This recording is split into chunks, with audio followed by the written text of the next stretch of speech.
Isang balita na naman ang gumulat sa mga Cebuano. Mainit na pinag-uusapan ngayon ang pagkamatay ng mag-ina sa Carcar City, Cebu, nito lamang nakaraang December 11, 2024. Mag-inaan sa Carcar City, Cebu, patay. Human sila po sila sa 64 anyo sa uyab sa hinahan. Human sila magkaaway. Sospek dahil irausab na nasikop. Kaya naman malungkot na ipagdiriwang ng pamilya ng dalawa ang pagsapit ng nalalapit na Kapaskuhan. Marahil dumaan na rin sa inyong newsfeed ang balita tungkol sa masakit na sinapit ng 38 years old na Filipina na si Genevieve Abella at ang kanyang 14 years old lamang na half Pinay na anak na si Valerie Megan Abella o Val. Sa isang social media post ng mag-ina ay makikita pa ang masaya nilang kuha sa isang pasyalan sa Carcar City kung saan ay makikita ang magagandang ilaw mula sa mga dekorasyon bilang paghahanda sa darating na Kapaskuhan. Subalit ang araw na iyon ay hindi na muling maipagdiriwang pa ng mag-ina dahil sa isang masakit na pangyayari.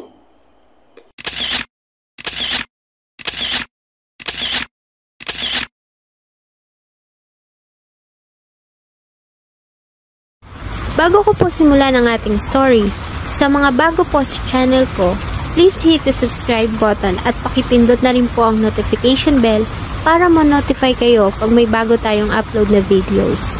Patay ang mag-ina mula sa Barangay Valladolid, Carcar City, Cebu matapos barilin ng live-in partner ng babae bandang alas 7 ng gabi ng Miyerkules, Disyembre 11 ang mga December 11, 2024 ng gabi nang makatanggap ng tawag ang Carcar City Police Office tungkol sa nangyaring pamamaril sa Tubod, Valladolid, Carcar City, Cebu. Agad silang nagtungo sa lugar at doon nga ay sinalubong sila ng mga nakikiisyosong mga kapitbahay. Pagpasok nila sa loob ng bahay ay una nang bumungad sa kanilang wala ng buhay na katawan ng dalagang si Valerie. May tama ito ng bala ng barel sa kanyang dibdib. Sa di kalayuan naman ay ang kanyang ina, ang 38 years old na si Genevieve Abella. Ang dalawa ay kapwa nagtamo ng tama ng bala ng baril na kalibre 45 na siyang naging dahilan ng agaran nilang kamatayan.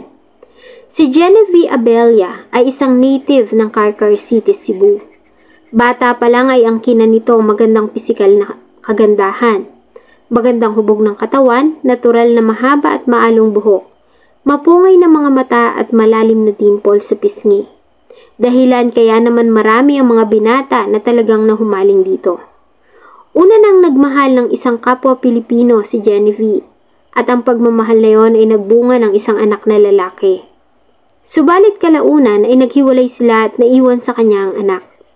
Para buhayin ang anak ay nilisan ni Genevieve ang ating bansa at nagtrabaho sa ibang bansa bilang OFW. Kalaunan ay muli itong nagmahal, sa pagkakataong ito ay umibig si Genevieve sa isang dayuhan. Ang pag-iibigan na iyon ay nagbunga sa katauhan ni Valerie. Mabait na bata at malambing na anak, ganyan ilarawan ng mga nakakakilala sa kanya ang batang si Val.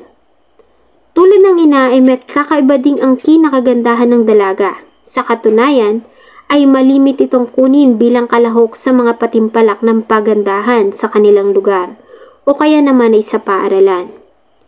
Noong una akala ni Genevieve ay okay na ang binuo niyang pamilya sa pangalawang pagkakataon dahil sa mabait naman ang dayuhan at mahal nito ang kanyang mga anak.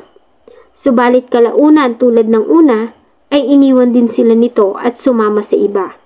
Naiwan sa kanya ang pagpapalaki sa noon ay bata pa na si Valerie.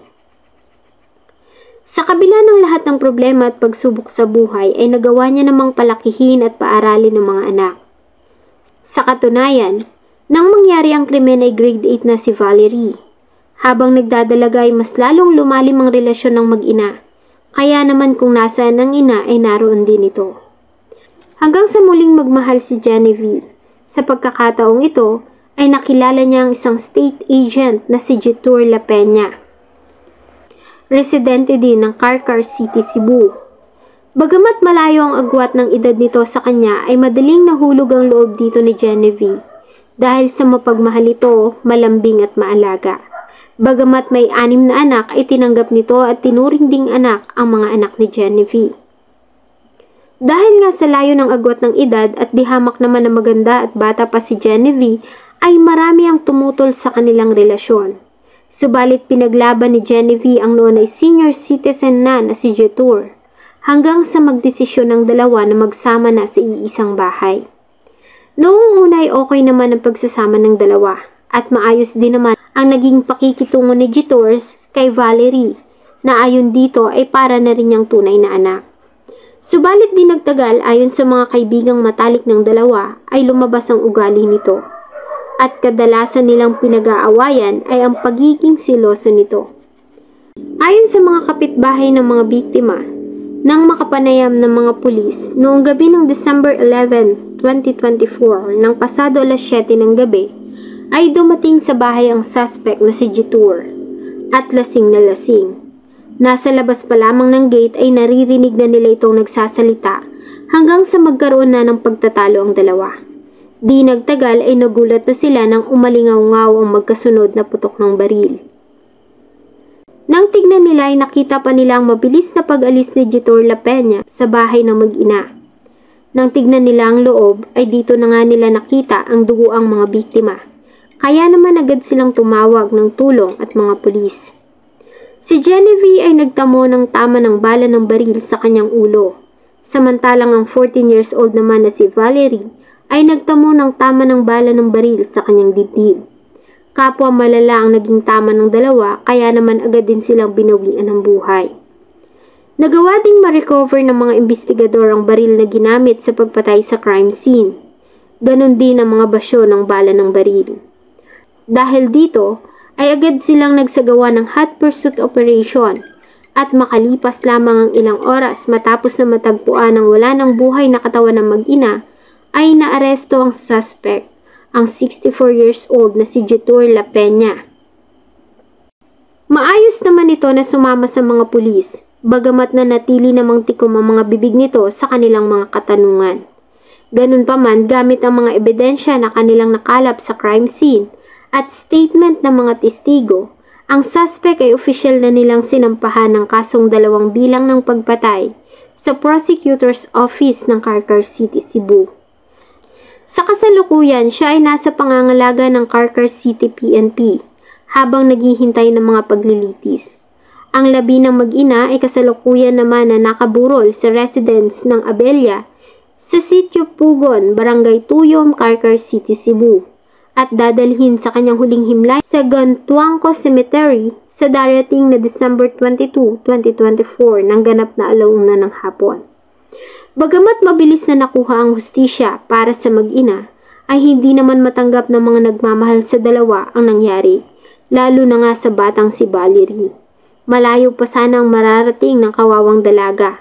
Bagamat walang kaalam-alam sa mga nangyayari sa kanyang paligid, ay nadamay at hanggang sa huli ay sinamahan pa rin nito ang kanyang mahal na ina hanggang sa kabilang buhay.